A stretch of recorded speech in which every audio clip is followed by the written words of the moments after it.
Hello everyone, आप सभी को हमारे चैनल द डिवाइन संसार की तरफ से नव वर्ष की हार्दिक शुभकामनाएं और साथ में जानेंगे जनवरी 2023 की पहली पुत्रदा एकादशी के महत्व व कथा के बारे में। तो दोस्तों, अगर आपको ये वीडियो पसंद आई हो तो वीडियो को लाइक करें, शेयर करें और हमें कमेंट करके ज़रूर बताएं। और अगर चैनल सब्सक्राइब नहीं किया है तो वह भी ज़रूर कर लें, साथ में बेल आइकन को प्रेस कर लें। तो सबसे पहले बात करेंगे पुत्रदा एकादशी के महत्व के बारे में।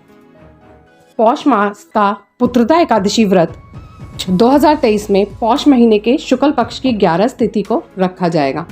अंग्रेजी कैलेंडर के अनुसार 2 जनवरी 2023 दिन सोमवार को जनवरी 2023 की पहली एकादशी पड़ रही है। मान्यता अनुसार इस व्रत को विधिवत रूप से करने तथा देवी लक्ष्मी और विष्णु जी की उपासना करने से उत्तम संतान की प्राप्ति होती है। इतना ही नहीं, इस व्रत से संतान को लंबी उम्र का वरदान और सुख समृद्धि भी मिलती है। अब बात करेंगे इसकी कथा के बारे में। पुत्रदा एकादशी व्रत से संबंधित पौराणिक व्रत कथा के अनुसार भद्रावती नामक नगरी में सुकेतुमान नाम का एक राजा राज्य करता था। उसको कोई पुत्र नहीं था। उसकी स्त्री का नाम शैव्या था। वह निपुति होने के कारण सदैव चिंतित रहा करती थी। राजा के पितृ भी रो रो कर पिंड लिया करते थे और सोचा करते थे कि इसके बाद हमको कौन पिंड देगा।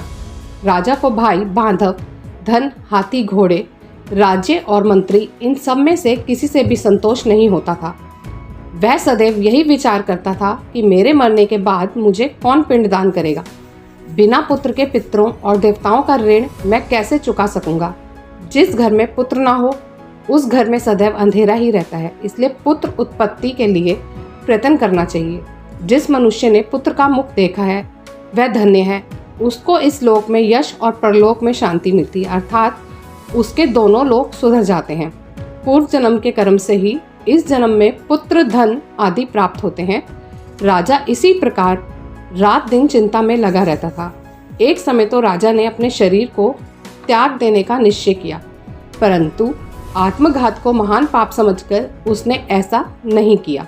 एक दिन राजा ऐसा ही विचार करता हुआ अपने घोड़ों पर चढ़कर वन को चल दिया तथा पक्षियों और वृक्षों को देखने लगा। उसने देखा कि वन में मृग, सूअर, सिंह, बंदर, सर्प आदि सब भ्रमण कर रहे हैं। हाथी अपने बच्चों और हथनियों के बीच घूम रहा है। इस वन में कहीं तो गीदड़ अपने कर्कश स्वर में बोल रहे हैं, कहीं उल्लू ध्वनि कर रहे हैं। वन के दृश्यों को देखकर राजा सोच विचार में लग गया। इसी प्रकार आधा दिन बीत गया। वह सोचने लगा, मैंने कई यज्ञ किए, ब्राह्मणों को स्वादिष्ट भोजन से तृप्त किया, फिर भी मुझको दुख प्राप्त हुआ है। क्यों? राजा प्यास के मारे अत्यंत दुखी हो गया और पानी की तलाश में इधर उधर फिरने लगा। थोड़ी दूरी पर राजा ने एक सरोवर देखा। उस सरोवर में कमल खिले थे तथा सारस, हंस, मगरमच्छ आदि विहार कर रहे थे। उस सरोवर के चारों तरफ मुनियों के आश्रम बने हुए थे। उसी समय राजा के दाहिने अंग फड़कने लगे। राजा शुभ शकुन समझकर घोड़े से उतरकर मुनियों को दंडवत प्रणाम करके बैठ गया। राजा को देखकर मुनियों ने कहा, हे राजन, हम तुमसे अत्यंत प्रसन्न हैं। तुम्हारी क्या इच्छा है सो कहो। राजा ने पूछा, महाराज, आप कौन हैं और किस लिए यहाँ आए हैं? कृपा करके बताइए। मुनि कहने लगे कि हे राजन, आज संतान देने वाली पुत्रदा एकादशी है। हम लोग विश्वदेव हैं और इस सरोवर में स्नान करने के लिए आए हैं। यह सुनकर राजा कहने लगा कि महाराज, मेरे भी कोई संतान नहीं है। यदि आप मुझ पर प्रसन्न हैं तो एक पुत्र का वरदान दीजिए। मुनि बोले, हे राजन, आज पुत्रदा एकादशी है, आप अवश्य ही इसका व्रत करें। भगवान की कृपा से अवश्य ही आपके घर में पुत्र होगा। मुनि के वचनों को सुनकर राजा ने उसी दिन एकादशी का व्रत किया और द्वादशी को उसका पारण किया।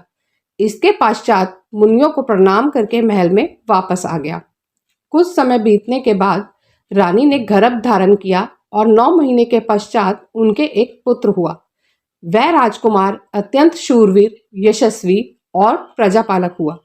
इस एकादशी के संबंध में भगवान श्री कृष्ण जी कहते हैं कि हर मनुष्य को पुत्र की प्राप्ति के लिए पुत्रदा एकादशी का व्रत अवश्य ही करना चाहिए। जो मनुष्य इस एकादशी के महात्म्य को पढ़ता या सुनता है, उसे अंत में स्वर्ग की प्राप्ति होती है तथा घर, सुख, संपदा, पुत्रादि से भरपूरा होकर मनुष्य सुखमय जीवन व्यतीत करता है।